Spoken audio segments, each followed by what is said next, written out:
lebih mulia daripada nasab kami pribumi, jangan digadang-gadang.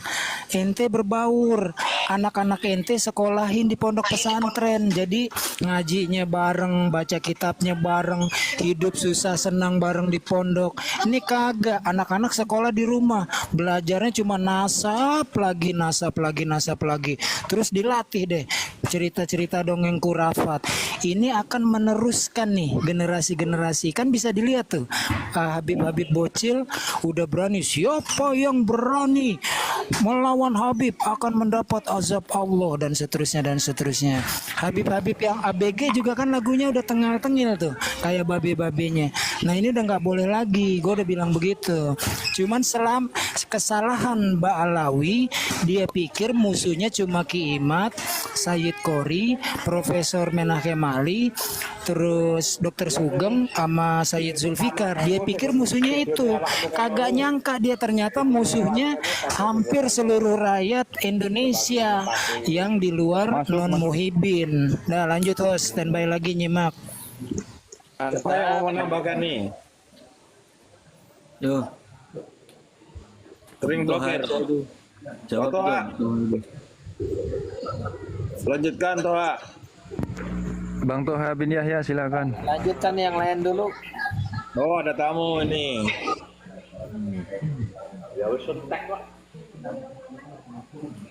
Z, iya Z. Itu Z aja suruh masuk itu. Suruh Itu menyampaikan. udah itu. Silakan Bang Z. Silakan Bang Yed. Assalamualaikum. Waalaikumsalam. Baru balik dari musola. Waalaikumsalam warahmatullahi wabarakatuh. Habis ini berjanji. Langsung dengerin ini grup diskusi ini. Jadi barusan yang info Mas Acong sedikit banyak memang ya seperti itu. Jadi untuk tataran kita yang akar rumput, Terima kasih untuk kita yang di musola ini habis maulid berjanji ya bahasnya ini gitu loh. Tapi dalam tataran kita diskusi sumber-sumbernya, beberapa ada yang sharing dari ada diskusi-diskusi yang di TikTok seperti ini gitu loh. Dan yang kita bahas pun karena memang banyak diskusi yang di TikTok ini yang saling mencerahkan, ngasih masukan. Nah ini kita share secara offline gitu loh.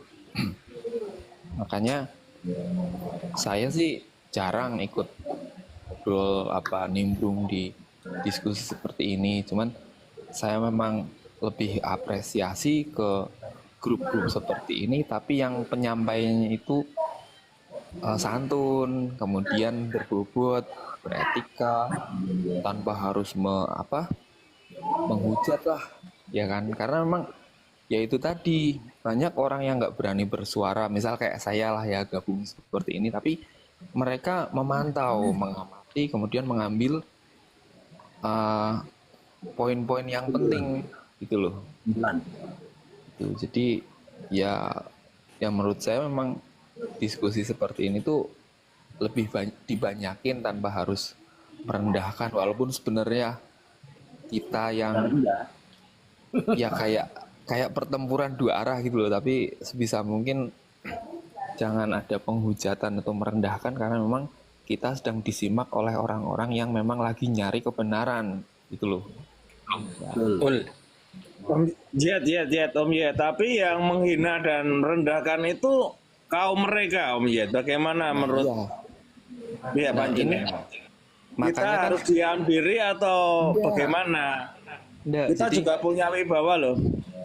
memang jadi cara mengcounter kita yang apa adanya aja gitu loh, karena memang ya itu kembalinya lagi kayak tetangga saya, bapak-bapak yang nggak terlalu aktif di medsos tapi karena menyimak. Nah tadi sempat dibahas juga, Mas, kok dari kalangan kalau di room ngobrolnya kayak gimana gitu loh, beda sama yang ini. Iya, saya bilang gitu, memang faktanya seperti itu. Ada kalau misal jadi kan kasarnya gini, pertanyaannya kan yang paling simpel karena orang awam ya tanyanya gini, Mas kenapa sih nggak pada berani tes DNA, kan seperti itu aja ya kan? Karena Ya, ya. memang apa, kayaknya mungkin benang merahnya di situ. Ya saya bilang ya nggak tahu kenapa nggak berani sampai hari ini, saya nggak tahu. Jadi saya kan dari Pekalongan Pak ya. Jadi di sini juga apa istilahnya warga secara keseluruhan kan hormat ke habaib, jangan ditanya lah ya. Iya, Nah, tahu. di satu sisi kita juga ingin mencerahkan, ngasih sebuah pengetahuan, tapi di satu sisi juga kita jangan sampai menghujat. Poinnya apa? Atau Poinnya Jet. Jet, poinnya apa yang jenengan mau narasikan poinnya? Iya, saya kan gabung ini istilahnya saya mengapresiasi karena barusan memang lagi dibahas juga gitu loh. Nah, kayak tadi Mas Acong menerangkan itu ya seperti itu yang kami butuhkan, itu seperti itu.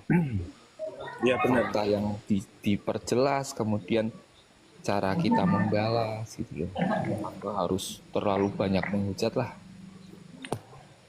Jadi poin yang tadi yang mengenakan dari Mas Acong kan bahwa seolah-olah konflik ini antara Kiai Imad kemudian Syahid Qori ya kan, beberapa orang, padahal ini enggak, ini sudah sampai ke ranah akar rumput paling bawah. Sampai apa penjaga musola tempat saya juga nanyain hal itu. Istilah ini benar-benar udah skalanya itu udah luas banget. Nah, karena medsos ini diakses mudah, otomatis kan pencarian informasi kan lewat medsos, terutama dari TikTok. Nah, dari jenengan-jenengan ini juga, ini tetangga-tetangga saya, bapak-bapak ini mengakses informasi. Makanya saya mengharapkan diskusi ini tetap berjalan, tapi benar-benar mencerahkan gitu aja Pak. Kurang lebih.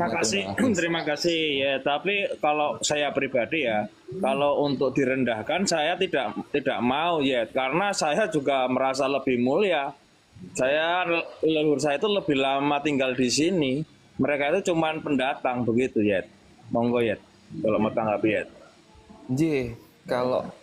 Kalau mungkin selevelnya jenengan sama saya iya, karena kebetulan saya juga di sini pengurus NU, saya sedikit banyak sering diskusi dengan teman-teman yang satu letting lah ya. Tapi untuk ke akar rumput pun menyampaikan ini saya lebih berhati-hati gitu loh. Oh, guys. Framing seolah-olah gini. Yang paling bahaya kan ketika penyebutan bahwa Kiai Imad itu tujuannya adalah memecah belah umat itu loh Pak. Iya, Pak. Nah, jadi saya balikan fakta bahwa Pak Kiai Imad itu nggak ada tendensi apapun, sekedar untuk menyampaikan sebuah tesis. Ya, istilahnya kayak saya misal menemukan spesies baru laba-laba, misalkan pasti saya sampaikan ya kan, karena ini ilmu pengetahuan gitu loh. Itu. Tapi kan yang melebar kemana-mana kan tentang adu domba, pemecah belah dan lain sebagainya itu loh Pak. Ini belum Itu sampai framing ke mereka. iya, Itu framing framing ini mereka. kan ini juga sedikit banyak diterima oleh masyarakat. Maksudnya ditanggapi. Makanya kalau saya jawabnya secara frontal malah ada anggapan bahwa saya ikut-ikutan gitu loh. Ya, ini belum keranah karena kebetulan saya kan Pekalongan ya, dekat sama Habib Lutfi. Apalagi membahas yang ini itu loh, Pak. Ya, kalau di sana susah. Tapi kita lihat ini Mas ya. Kita lihat kemarin Pasuruan, itu Syahid Qori di Jember itu dipersekusi loh. Tapi kenapa Kiai Imad kemarin masuk Pasuruan gampang? Ya karena gini Mas. Biarkan kalau Muhyiddin di Pekalongan ini, biarkan orang yang pro kontra antara Muhyiddin dan yang bukan Muhyiddin itu pro kontranya di Pekalongan saja, silahkan. Sama saja di Pasuruan ya, orang-orang Madura dengan orang Madura yang menyelesaikan, atau orang Pasuruan dengan orang Pasuruan yang menyelesaikan. Insya Allah kalau orang itu memang tahu agama, tahu kita, disodorkan buktinya pasti mereka terima. Itu yang diajarkan. Iya. biar menyelesaikan sendiri. Mau itu udah ada contohnya kok. Kiai Imat bisa masuk Pasuruan. Pasuruan itu kandang lebih terkenalnya kan, bisa dimasuki dengan pendekatan-pendekatan Iya. pendekatan itu. Makanya kan gini Pak, kalau pendekatan saya bukan pendekatan sih, cuman kebetulan kan masyarakat itu lebih mungkin karena sayanya itu pengurus dan lain sebagainya, jadi dan saya open ya, jadi sering nanyain gitu loh Pak, nanyain Nah, iya. Mas ini gimana itu lah, saya karena yang bertanya pun kapasitasnya seperti itu, dia dapat informasinya yang pertama yang bagaimana itu kan saya jelasin. Nah tapi mereka juga kan informasi diakses dari kayak grup-grup diskusi TikTok ini Pak, gitu loh Pak. Iya. Makanya itu mereka itu nanti akan sadar sendiri Mas. Bola Iya. api ini nggak akan Tapi memang selesai. memang kalau yang saya rasakan tiap hari itu memang kayak bener-bener dibilang mulai sadar sih enggak ya, karena memang enggak Ya mulai mabuk curiga lagi. bertanya-tanya.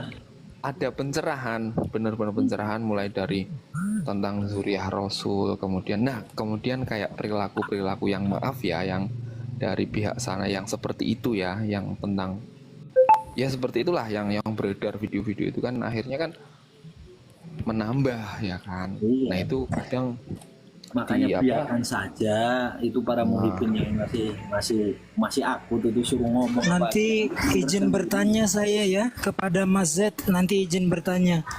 Ya. Boleh sekarang kalau mau ditanggapi Bang Acong. Bang Acong monggo. monggo. Oke, baik. Baik.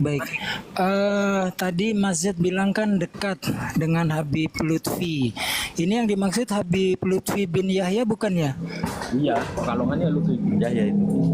Iya. Iya. Oke, saya tidak akan bertanya tentang Habib Lutfi bin Yahya karena nggak adil. Bang Z tidak bisa mewakili beliau ya. Yang saya tanya, saya nih yang orang awam akar rumput pernah melihat langsung videonya Habib Hani bin siapa lupa saya, tapi dari Petanesia. Dia belak-belakan bilang tugasnya membongkar makam-makam keramat. Lalu saya refer lagi, ternyata memang banyak makam-makam palsu ya, Kanjeng Raden Tumenggung, Sumudiharjo dan sebagainya ya, banyak. Nah kemudian ya Sumudiningrat, Kanjeng Raden Tumenggung Sumudiningrat dan banyak lagi ya. Kemudian saya melihat videonya langsung, Habib Lutfi menandatangani Mbah Keramat Jati. Nah itu ditulisnya petilasan garis miring makam. Kita orang Jawa paham lah artinya petilasan. Artinya dia tidak berani menyebutkan ini makamnya tapi pakai petilasan. Yang saya tanya bukan Habib Lutfi bin Yahya tetapi pandangan Mas Z. Apakah perbuatan itu bagaimana konsekuensinya dari hati nurani deh, kita nggak bicara agama dulu. Karena kita tahu ya belak-belakan aja ya duitnya berkarung-karung itu dari makam palsu. Menurut Mas Z gimana sebagai orang dekatnya? Yang saya tanya Mas Z ya, bukan Habib Lutfinya. Ya, saya jawab ya. Sebelumnya perkenalkan dulu saya Z. Saya memang secara secara kedekatan saya dekat sama Abah. Saya manggilnya Abah. Ya, jadi saking dekatnya saya sama Abah, ini pernah kemarin saya gabung di diskusi seperti ini, saya ceritakan apa adanya. Jadi di sini kan Abah sering mengadakan muktamar Thoriqoh, kemudian konferensi ulama sedunia sufi itu ya. Tiap maulid kan ngadain. Dan kebetulan rumah saya juga buat transit penginapan peserta, Pak. Jadi kalau ditanyakan dekat, insya Allah saya dekat. Tapi saya jarang ketemu sama Pak Habib Lutfinya. Ya karena saya tahu beliau juga sibuk dan saya punya apa kegiatan sendiri, tapi rumah saya kebetulan sering dipakai buat acara untuk transit